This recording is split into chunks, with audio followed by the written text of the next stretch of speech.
দুর্গাপুজো হচ্ছে বাঙালি সংস্কৃতির একটি প্রধান উৎসব, যা সাধারণত শরৎকালে পালিত হয়। এই পুজোতে দেবী দুর্গার আগমন এবং তার অসুরবধের কাহিনী স্মরণ করা হয়।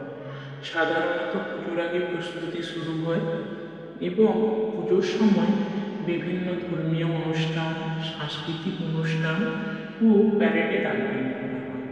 দেবী দুর্গার মূর্তি সাধারণত মাটি, কাঠ এবং অন্যান্য উপাদান দিয়ে তৈরি করা হয় এবং পুজোর শেষ দিনে সেটি বিসর্জন দেওয়া হয়।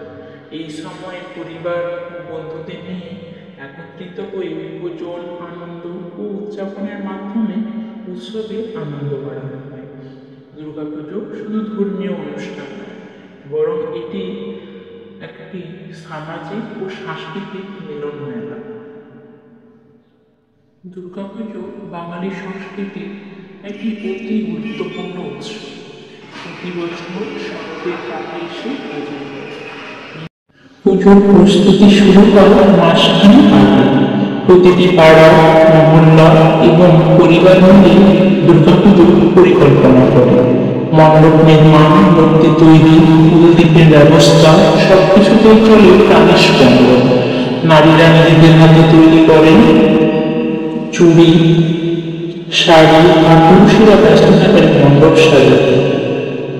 পুজোর দিনগুলিতে মণ্ডপে ভিড় করে হাজারো দর্শনার্থী। দুর্গা মূর্তির দিকে তাকিয়ে অপলক দৃষ্টিতে তাকিয়ে থাকেন মানুষ। বিশেষত নবমী ও দশমীর দিন ভক্তদের উন্মাদনা চরমে পৌঁছে যায়।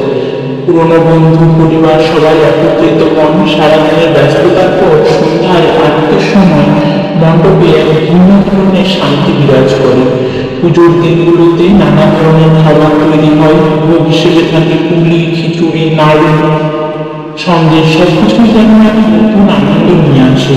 সাংস্কৃতিক অনুষ্ঠানে শিল্পীরা গান, নৃত্য ও নাটকের মাধ্যমে দেবীর মহিমা তুলে ধরে। এইসব অনুষ্ঠান একত্রে এনে দেয় সমাজের সকল শ্রেণীর মানুষকে। দশমীর দিন আসে এবং শেষ হয় পুজো। মণ্ডপে ভক্তদের শোকগ্রস্ত মুখ দেখা যায়। বিসর্জনের সময় গঙ্গার মূর্তি নিয়ে যাওয়া হয়। ভক্তদের কান্না, আনন্দ, উৎসাহ ভেসে যায়।